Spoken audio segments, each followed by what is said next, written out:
मन इंसान का सबसे बड़ा अस्त्र है। मन से ही इंसान अपने आप को हरा सकता है। मन से ही इंसान अपने आप को जिता सकता है। कहते हैं कि दुनिया में मन सबसे ज्यादा शक्तिशाली चीज होती है। अगर किसी चीज को तुम पूरे मन से चाहो तो तुम उसे हासिल कर सकते हो। यह मैं नहीं कहता, ये सभी महापुरुषों का कहना है। लेकिन अगर यह सत्य है, यह सच है, तो जो हम अपने मन से चाहते हैं वह हमें हासिल क्यों नहीं होता। भाई, कोई भी इंसान अपने मन में दुख तो नहीं चाहेगा, लेकिन वो रहता तो दुखी है। हर इंसान अपने मन से तो कामयाब होना चाहता है, खूब पैसा कमाना चाहता है, लेकिन फिर भी वह कामयाब नहीं होता। भला ऐसा दुनिया में कौन सा इंसान होगा जो अपने मन में यह चाहेगा कि मैं नाकामयाब रहूं या मैं पैसा ना कमाऊं। इससे दो चीजें निकलकर सामने आती हैं। या तो वह महापुरुष गलत थे जिन्होंने यह बात बोली कि मन चाही हुई चीज हासिल हो जाती है, या फिर हम गलत हैं।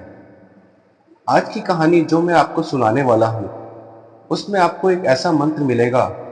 उसे समझने के बाद आपको एक ऐसा मंत्र पता चलेगा जिससे आप यह समझ पाएंगे कि अपने मन से कोई भी चीज कैसे करवाई जाती है। मन में किसी भी बात का बीज कैसे बोया जाता है। इस कहानी से आपको अच्छी तरह से समझ में आ जाएगा, और इससे यह आप भी समझ पाएंगे कि आकर्षण का नियम, लॉ ऑफ अट्रैक्शन, कैसे काम करता है। कहानी छोटी सी है लेकिन बहुत ही गहरी है। इससे पहले कि आप इस कहानी में खो जाएं, इस चैनल केशवम राधे को सब्सक्राइब जरूर कर लें। तो चलिए कहानी शुरू करते हैं। एक बार की बात है, एक आदमी के जीवन में सिर्फ दुख ही दुख थे। वह जो भी काम करता था, उस बेचारे का काम पूरा नहीं होता। घर में आता तो घर में कलेश बना रहता। किसी से कोई मदद मांगता तो कोई उसकी मदद नहीं करता। ऐसा लगता था कि चारों ओर से दुखों का पहाड़ उसी पर टूट पड़ा है। उसे समझ नहीं आ रहा था कि मैं इन दुखों से बाहर कैसे निकल पाऊं। वह दिन रात यही सोचता रहता कि अपने दुखों से छुटकारा कैसे पाना है। इसी कारण से वह रात में सो भी नहीं पाता था। उसकी आंखों के नीचे बड़े बड़े काले घेरे बन गए थे, जो इस बात का प्रतीक थे कि वह आदमी कितना दुखी है और कितना चिंतित है। कभी कभी तो उसके मन में आत्महत्या करने के भी ख्याल आते थे, लेकिन अपने परिवार की चिंता करके वह यह कदम नहीं उठा पाता था। वह इतना दुखी हो गया कि उसने निर्णय किया कि वह एक दिन दुखों से छुटकारा पाकर रहेगा। इसके लिए चाहे उसे कितनी भी मेहनत करनी पड़े, कुछ भी करना पड़े, चाहे अंगारों पर चलना पड़े, लेकिन इन दुखों से छुटकारा हासिल करके रहेगा। ऐसे ही एक दिन उसने अपने मित्र से पूछा कि मैं अपने जीवन को कैसे सुधारूं। उसके मित्र ने उसे बताया कि तुम किसी बाबा के पास जाओ। बाबाओं के पास ऐसा मंत्र होता है जिससे सारे दुख मिट जाते हैं, जीवन खुशियों से भर जाता है और धन संपदा भी हासिल हो जाती है। तुम किसी ऐसे बाबा को ढूंढ लो, बस तुम्हारा काम बन जाएगा। उस आदमी के मन में यह बात पूरी तरह से पक्की बैठ गई कि कोई बाबा ही मेरा दुख दूर कर सकता है। इसलिए उसे किसी भी बाबा के बारे में पता चलता तो वह उस बाबा के पास पहुंच जाता, उस बाबा को अपनी समस्या बताता और उससे समाधान पूछता, और कहता कि बाबा, मैं कुछ भी करने के लिए तैयार हूँ, लेकिन मेरी इन समस्याओं से छुटकारा दिला दीजिए। आप जो कहेंगे मैं करूँगा, लेकिन मेरे जीवन को सुधार दीजिए। बाबा उसे कुछ टोटके टोने बता देते। टोने टोटके करने के बाद दान दक्षिणा भी ले लेते, कि यह कहते, टोना टोटका करने के बाद तुम्हारे घर में सुख शांति बनी रहेगी। बस इस टोने टोटके को पूरी विधि के साथ करना। वो आदमी घर लौटता, पूरी विधि के साथ टोने टोटके करने लगता, लेकिन बहुत टोने टोटके करने के बाद भी उसके जीवन में कुछ बदलाव नहीं आया। इसके विपरीत उसका जीवन और ज्यादा दुखी हो गया। जो भी बाबा उसे टोने टोटके देता, वो बदले में उससे दान दक्षिणा लेता था, जिससे उसका धन भी धीरे धीरे खत्म हो रहा था। इससे उसके जीवन में दुख और ज्यादा बढ़ गए। तब उसे लगा कि बाबाओं के पास जाने से तो मेरा जीवन दुख कम होने वाला नहीं, और तो और ये बढ़ता ही जा रहा है। तो मुझे क्या करना चाहिए, बाबाओं के पास जाऊं या ना जाऊं। फिर एक दिन एक आदमी ने उसे बताया कि तुम अपने घर में किसी पंडित को बुलाकर हवन करवा लो। हवन होगा, घर शुद्ध हो जाएगा।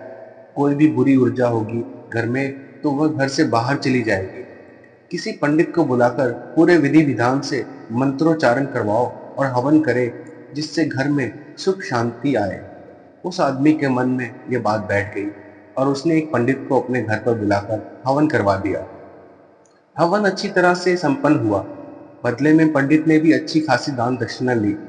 उसके बाद वह वहां से विदा हो गया। लेकिन कुछ दिनों के बाद उस आदमी को महसूस हुआ कि उसके जीवन में अब भी कोई बदलाव नहीं आया। अब वह आदमी पूरी तरह से दुखी हो गया और ज्यादा परेशान हो गया। अब तो उसे लगने लगा था कि मेरे जीवन में सुख दुख कभी खत्म ही नहीं होंगे। यही सोचकर उस आदमी का बुरा हाल हो गया था। फिर एक दिन उसे उसके किसी मित्र ने कहा कि उसे एक ऐसे बाबा के बारे में पता चला जो समाधान बताने के लिए कोई दान दक्षिणा नहीं लेता था।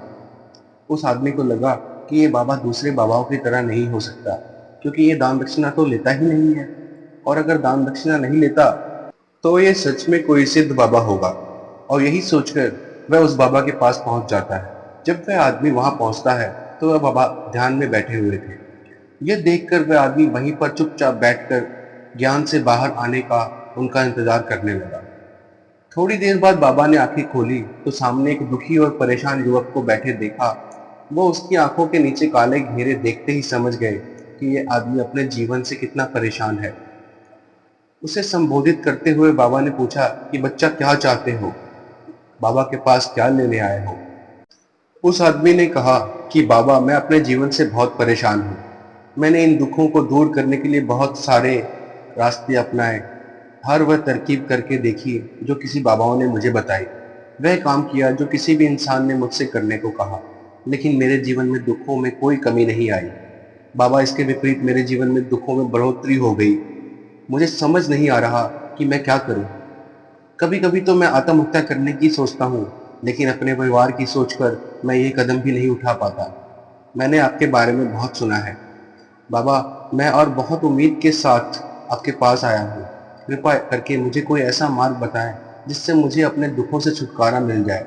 मैं अपने दुखों को छुटकारा पाने के लिए कुछ भी करने को तैयार हूँ। आप मुझे कोई भी रास्ता बताएंगे, चाहे वो रास्ता कितना भी कठिन क्यों ना हो, मैं उसे पार करके रहूँगा।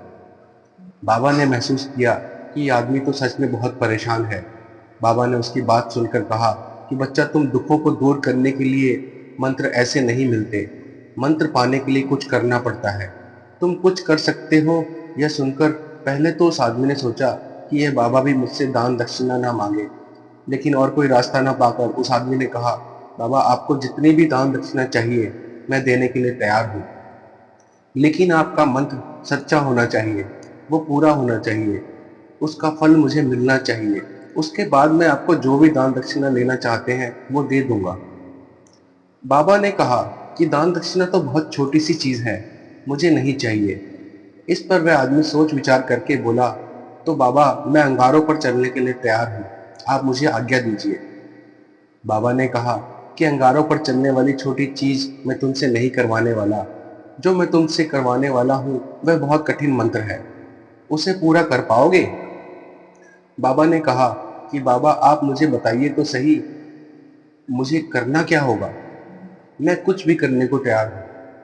इस पर बाबा ने उससे कहा कि यहाँ से जब तुम अपने घर जाओ तो रास्ते में अपने मन में यह दोहराते हुए जाना, मैं सुखी हूँ, मैं सुखी हूँ, मैं सुखी हूँ। बार बार अपने मन में यही दोहराना। और याद रहे, मन में बंदर का ख्याल नहीं आना चाहिए, यह सिर्फ मन में दोहराना है। यह सुनकर वो आदमी बोला, बस इतनी सी बात है तो मैं चुटकी बजाकर कर लूंगा, लेकिन इससे होगा क्या? बाबा बोले, इस मंत्र को करके देखो। वैसे भी तुमने इतने सारे बाबाओं के मंत्र किए हैं, तो इस मंत्र को भी करके देख लो। उस आदमी ने सोचा कि बाबा कुछ दान दक्षिणा तो ले नहीं रहे और छोटा सा मंत्र है, इसे तो मैं कर ही लूंगा। वो बोला, ठीक है बाबा, मैं यह मंत्र जरूर करूंगा।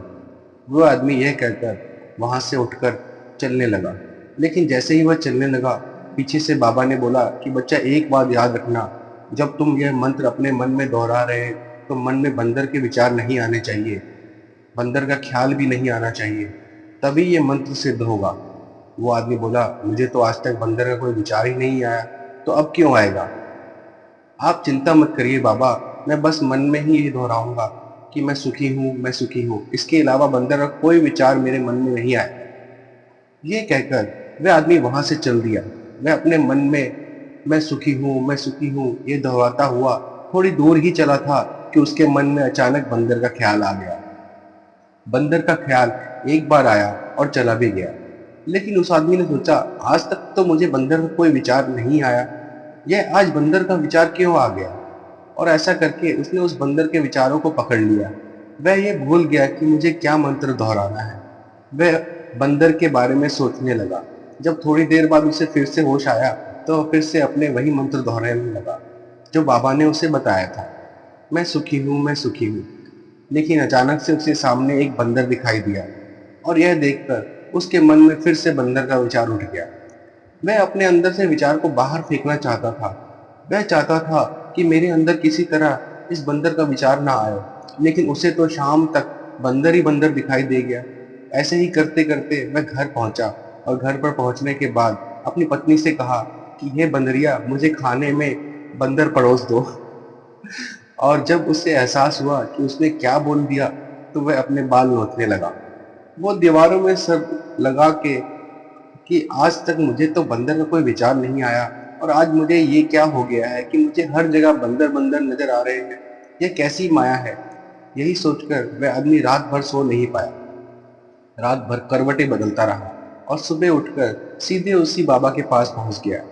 उसके चरणों में गिर के कहा, बाबा, पता नहीं क्या चमत्कार हो रहा है, आज तक मुझे बंदर का कोई विचार नहीं आया, लेकिन कल से जब से आपने मुझसे कहा कि बंदर का विचार नहीं आना चाहिए, तब से मुझे हर जगह बंदर ही बंदर नजर आ रहे हैं। उस आदमी ने कहा कि बाबा, मुझे तो आपके पीछे पेड़ पर भी बैठा हुआ बंदर भी केले खाता हुआ दिखाई दे रहा है। ये क्या हो रहा है बाबा। ये सुनकर बाबा हंसने लगे। बच्चा, मन का जाल एक ऐसा जाल है जिसे समझ पाना आसान नहीं है।